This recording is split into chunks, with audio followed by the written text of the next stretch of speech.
Selamat pagi Bapak, Ibu, dan saudara-saudari sekalian.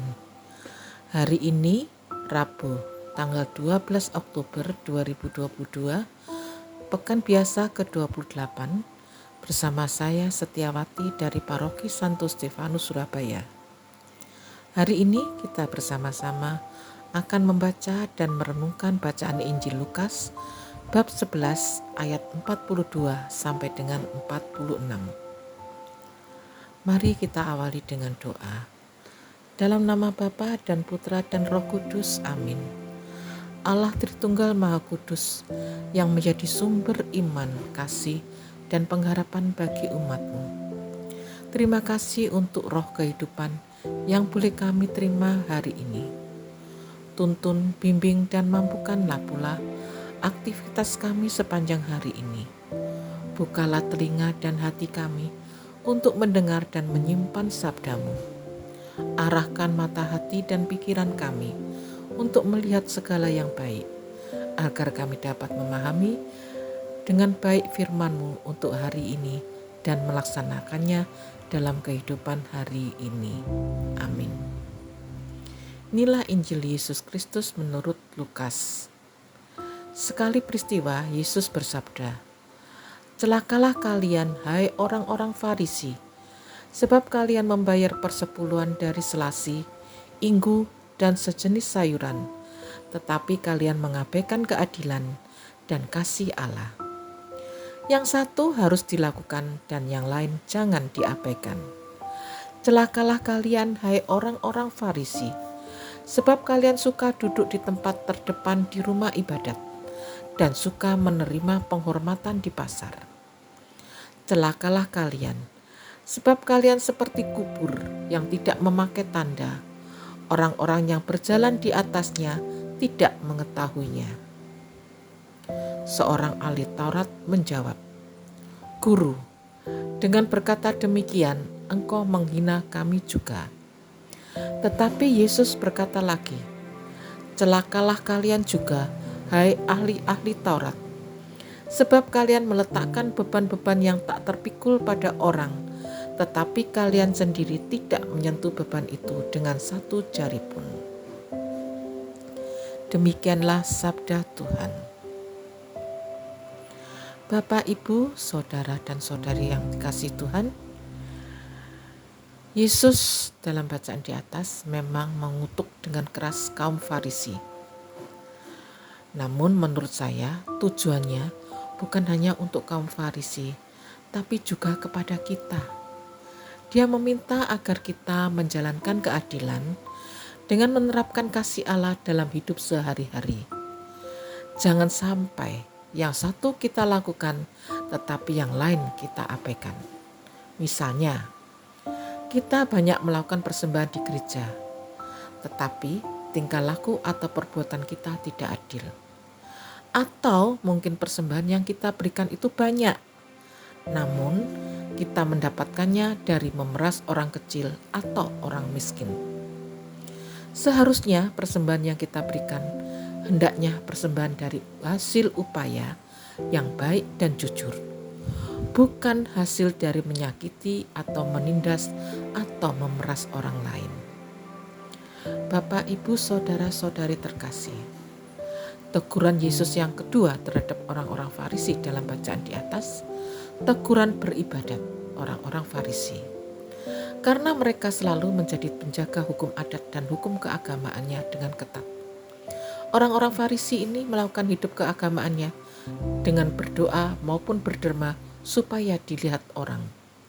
Begitupun saat di rumah-rumah ibadat, mereka pun duduk di tempat yang terdepan dan minta dihormati. Dengan cara hidup mereka yang seperti itu, mereka meremehkan orang lain, apalagi bagi rakyat kecil.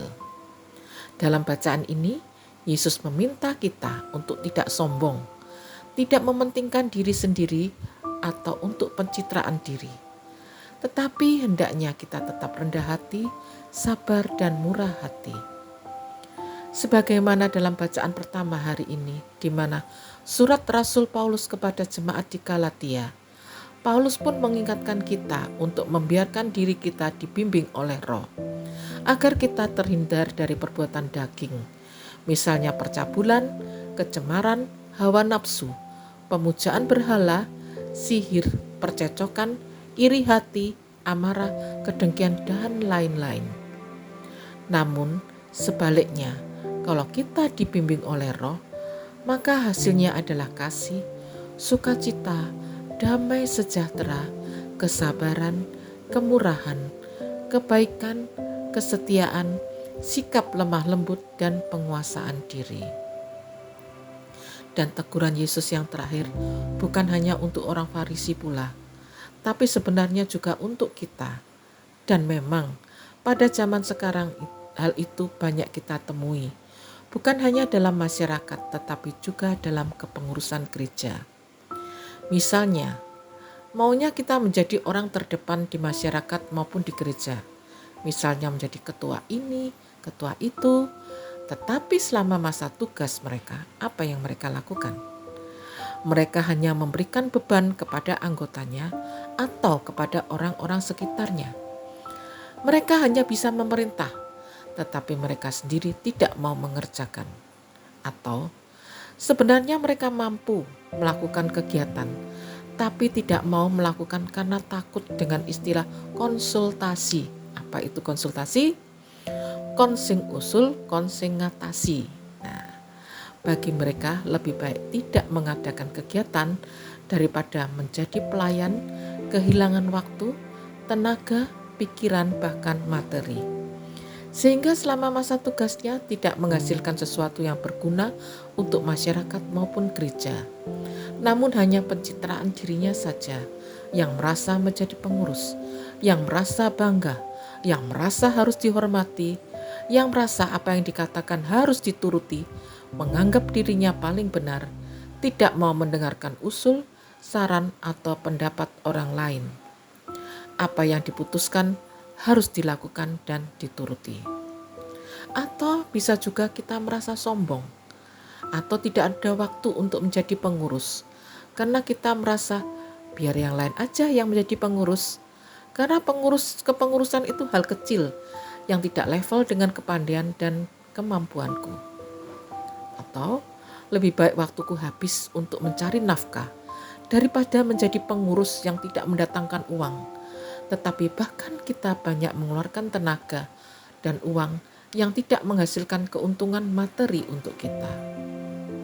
Marilah kita menanggapi teguran Yesus bukan hanya untuk orang-orang Farisi, tetapi juga untuk kita dengan melakukan perbuatan belas kasih yang penuh dengan keadilan sebagaimana yang diminta Yesus untuk kita semua. Marilah berdoa. Syukur kepadamu Allah Tritunggal yang Maha Kudus. Terima kasih atas firman-Mu hari ini yang telah membantu, mengingatkan dan meneguhkan kami. Semoga kami semakin mau memberikan kasih dan keadilan terhadap sesama, sebagaimana yang telah Yesus minta dalam bacaan di atas. Semoga semua yang kami perbuat untuk-Mu dan sesama memberikan hasil yang mendatangkan keadilan, kasih, sukacita, dan damai sejahtera bagi kita semua. Amin. Kemuliaan kepada Bapa dan Putra dan Roh Kudus, seperti pada permulaan, sekarang, selalu, dan sepanjang segala abad. Amin. Dalam nama Bapa dan Putra dan Roh Kudus. Amin.